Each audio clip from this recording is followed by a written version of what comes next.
Mrinal please. पढ़ लिख कर भी बेकार बैठे हैं, डिग्रियों वाले भी देखो लाचार बैठे हैं। पढ़ लिख कर भी बेकार बैठे हैं, डिग्रियों वाले भी देखो लाचार बैठे हैं। और जिन्होंने किया था ये रोजगार देने का वादा, वह यहाँ कुर्सियों पे मुस्कुराए बैठे हैं। माननीय अध्यक्ष महोदय, मैं आपके माध्यम से श्रम एवं रोजगार मंत्री से ये जानना चाहूंगी कि कब भारत की मौजूदा सरकार के कार्यकाल में बेरोजगारी हमेशा एक समस्या होती आई है। हाँ, डाटा मंडास की समीक्षा के सूचकांक अनुसार बेरोजगारी के 207 देशों की सूची में भारत का स्थान 131 है। साल में 2 करोड़ रोजगार देने का वादा करने वाली आपकी यह सरकार भारतीय युवा को रोजगार देने में क्यों ना कामयाब है? हाल ही में उत्तर प्रदेश में 62-84 पदों के लिए 93,000 से भी अधिक उम्मीदवारों ने आवेदन किया है। जहां एलिजिबिलिटी क्राइटेरिया केवल 5 ग्रेड पास था, वहां ये देखा गया कि उम्मीदवारों के पास पीएचडी पोस्ट ग्रेजुएट डिग्रियां थी। ये भारत में बेरोजगार युवा के बढ़ते रोजगार संकट को दर्शाता है।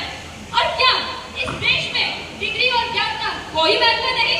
अतः आपकी सरकार ने बेरोजगारी कम करने के मामले में कौन से कदम उठाए हैं?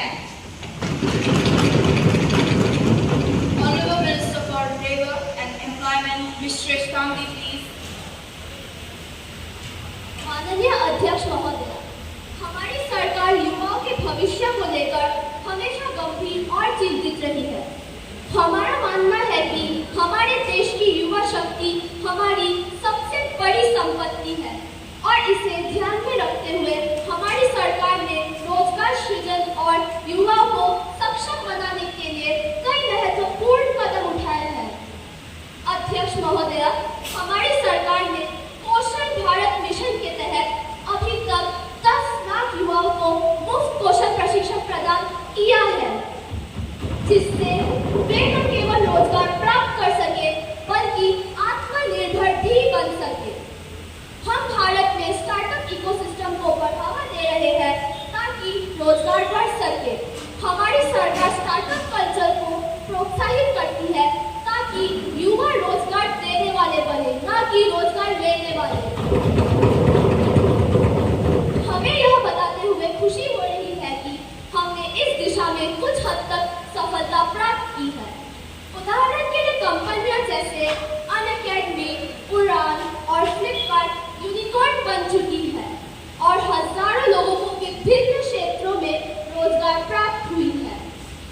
आंकड़ों के अनुसार 20,000 स्टार्टअप्स को अटल इनोवेशन मिशन से startup India seed fund scheme से लाभ हुआ है और तकरीबन 5 लाख युवाओं को रोजगार प्राप्त हुआ है।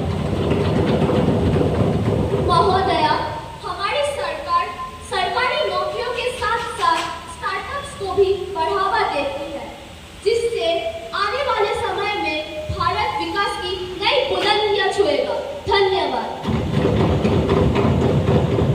Next question, question number 108, Shri Kuldeep Singh.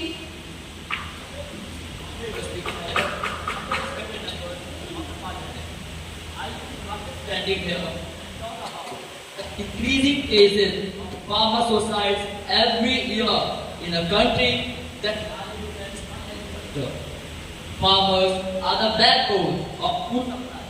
But is this of equal pay? Nearly 11,000 farmers, I repeat, 11,000 farmers commit suicide every year because of their stress. And in a country which talks about becoming a Vishnu Guru, about 61% of farmers are still dependent on it. Honorable Speaker Madam, to you, I would like to ask my question to the Minister of Agriculture that what are the steps of the government to increase its farmers' income and provide them legal guarantee on MSP?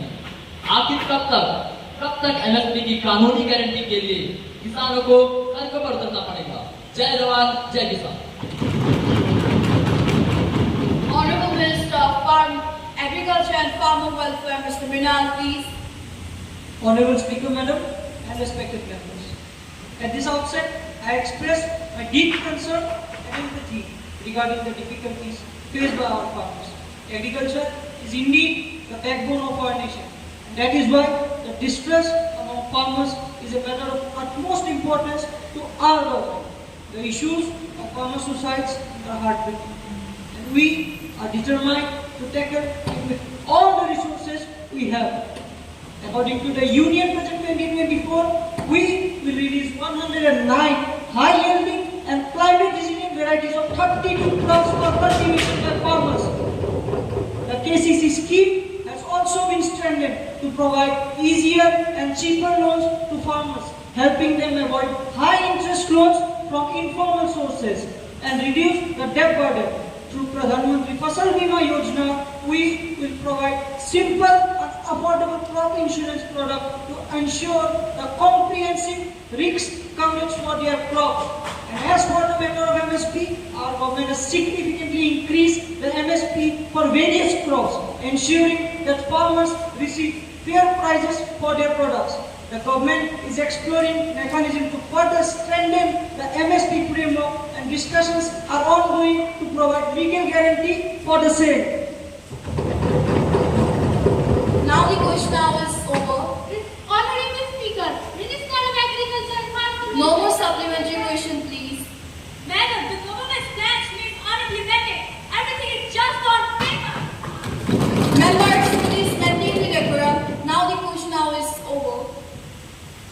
Calcutta Chief Newspaper read the privilege of Ms. Muskan